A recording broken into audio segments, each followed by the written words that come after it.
Hi friends, అందరూ ఎలా ఉన్నారు? బాగున్నారా అండి? నేనైతే ఇది ఏమాకు అనుకుంటున్నారా అండి? మునగాకండి. మునగాకు ఎగ్గు కర్రీ చేద్దామని అయితే మునగాకైతే తీసుకున్నాను. ఈ మునగాకైతే ఇందులో పుల్లలు ఇవన్నీ ఏవి లేకుండా ఒక్కొక్క ఆకు అయితే తీసేసుకోవాలండి. ఏం లేకుండా నీట్గా శుభ్రం చేసుకోవాలి. చూడండి ఎలా ఉందో, ఇలా చేసుకోవాలి. మా పాప అయితే చాలా డిస్టర్బెన్స్ చేస్తుంది. చూడండి ఎంత బాగుంది. వీటినైతే కడిగేసి ఏం డస్ట్ లేకుండా చేసుకోవాలండి, వాటర్ లేకుండా. ఈ మునగాకులోకి సరిపడా ఆనియన్స్ అయితే తీసుకున్నాను.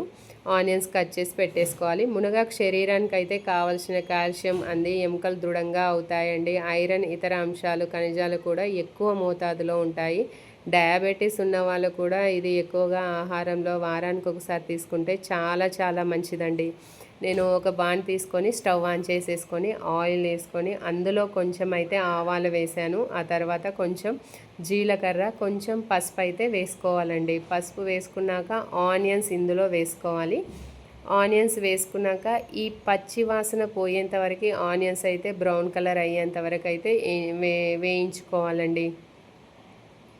బ్రౌన్ కలర్ చేంజ్ అయ్యాక ఇందులో కొంచెం అయితే కరివేపాకు వేసేసుకోవాలి.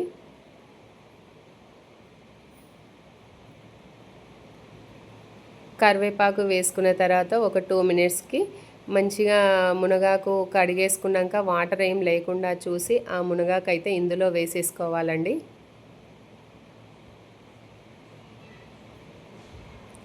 ఈ మునగాకు ఇందులో వేసేసుకొని కలిపేసుకోవాలి, మిక్స్ చేసుకోవాలి. ఇందులో కొంచెం తగినంత సాల్ట్ అయితే వేసేసుకోవాలండి. సాల్ట్ వేసుకున్న తర్వాత ఇందులో వాటర్ ఏవి వేయొద్దు.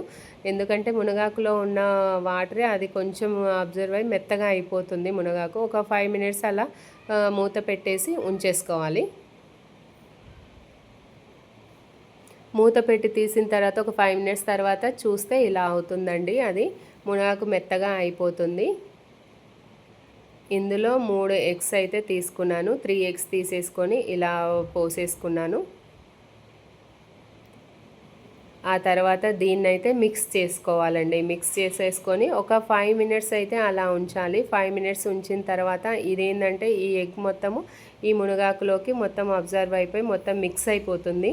అందుకే దీన్ని కొంచెం మిక్స్ చేసేసుకోవాలి. మిక్స్ చేసేసుకుంటే ఎలా అయిపోతుందో చూడండి. ఇట్లా మిక్స్ అయిపోయాక ఇందులో కొంచెం అయితే కారపొడి, కొంచెం ధనియాల పొడి అయితే వేసేసుకోవాలి. వేసేసుకొని ఒక 5 మినిట్స్ అలా కలిపేసుకొని మిక్స్ చేసేసుకొని ఉంచేసుకోవాలి.